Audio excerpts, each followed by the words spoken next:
បាទសួស្តីពុកម៉ែបងប្អូនទាំងអស់គ្នាថ្ងៃនេះដែរខ្ញុំមករើសកូនឡាននៅតាមវាលស្រែពុកម៉ែបងប្អូនបាទខ្លាយឬបានកូនឡានមកថងទីអីចឹងណាពុកម៉ែបងប្អូនបាទឥឡូវនេះយើងមានថងមួយសម្រាប់ដាក់កូនឡានផងដែរពុកម៉ែបងប្អូនបាទឥឡូវនេះយើងទៅដើររើសកូនឡានទាំងអស់គ្នាពុកម៉ែបងប្អូនបាទតែ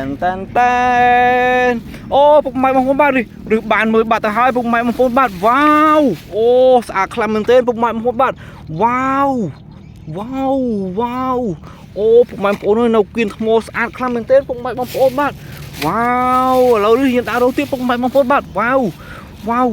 ពុកម៉ែបងប្អូនបាទអូនេះពុកម៉ែបងប្អូននេះបាទនេះអូនេះពុកម៉ែបងប្អូនបាទវ៉ាវនៅគៀនថ្មពុកម៉ែបងប្អូនបាទវ៉ាវនេះអូអានេះឡានស្ទូចអូអានេះឡានក្រុងពុកម៉ែបងប្អូនបាទវ៉ាវ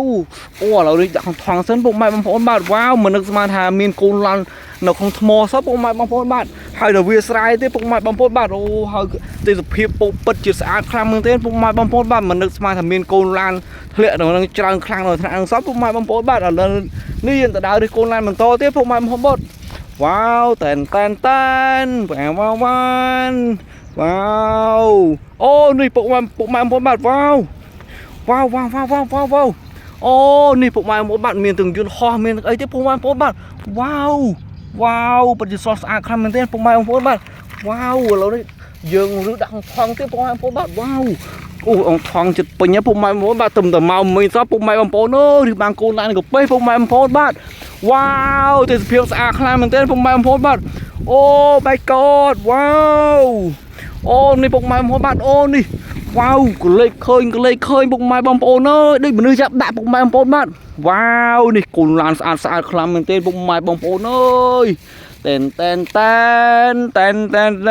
នងងអានេះឡានបលីវីវ៉ាវឡានពេឡានមានឡានដឹកទឹកទេពុកម៉ែបងប្អូនបាទវ៉ា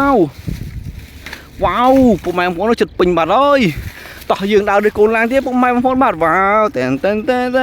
នអូនេះពុកម៉ែបងប្អូនបាទនេះអូនៅលើសាច់ពុកម៉ែបងប្អូនបាទនេះមានទាំងអេសកាមានទាំងកូនឡានមានទាំងឡានដឹកដីទៀតពុកម៉ែបងប្អូនបាទនេះអូស្អាតខ្លាំងមែនទេពុកម៉ែបងប្អូនអើយបាទ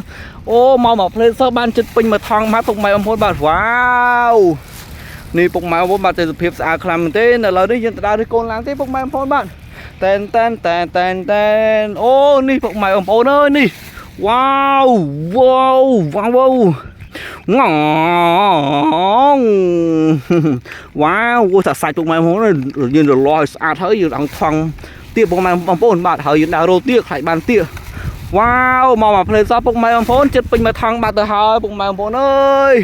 វ៉ាវអូនេះពុកម៉ែបងប្អូនបាទអេពូនៅដើមឈើពុកម៉ែបងប្អូនបាទវ៉ាវអូអានេះក្តាមវ៉ាវស្អាតខ្លាំងមែនទែនពុកម៉ែបងប្អូនអើយនេះក្តាមមួយប៉ុណ្ណាណៃពុកម៉ែបងប្អូនបាទមានក្តាមមិនមានអាឡានេះអូបាត់ខ្លួនណាបាត់ហើយពុកម៉ែបងប្អូនបាទមានតែនៅក្រងឆ្អឹងអូឥឡូវនេះពេញបាត់ហើយពុកម៉ែបងប្អូនបាទអូពេញបាត់ហើយទៅផ្ទះហើយពុកម៉ែបងប្អូនបាទចាំថ្ងៃក្រោយចាំមកដើររឹសទៀតបាទបាយពុកម៉ែបងប្អូនបាទវ៉ាវ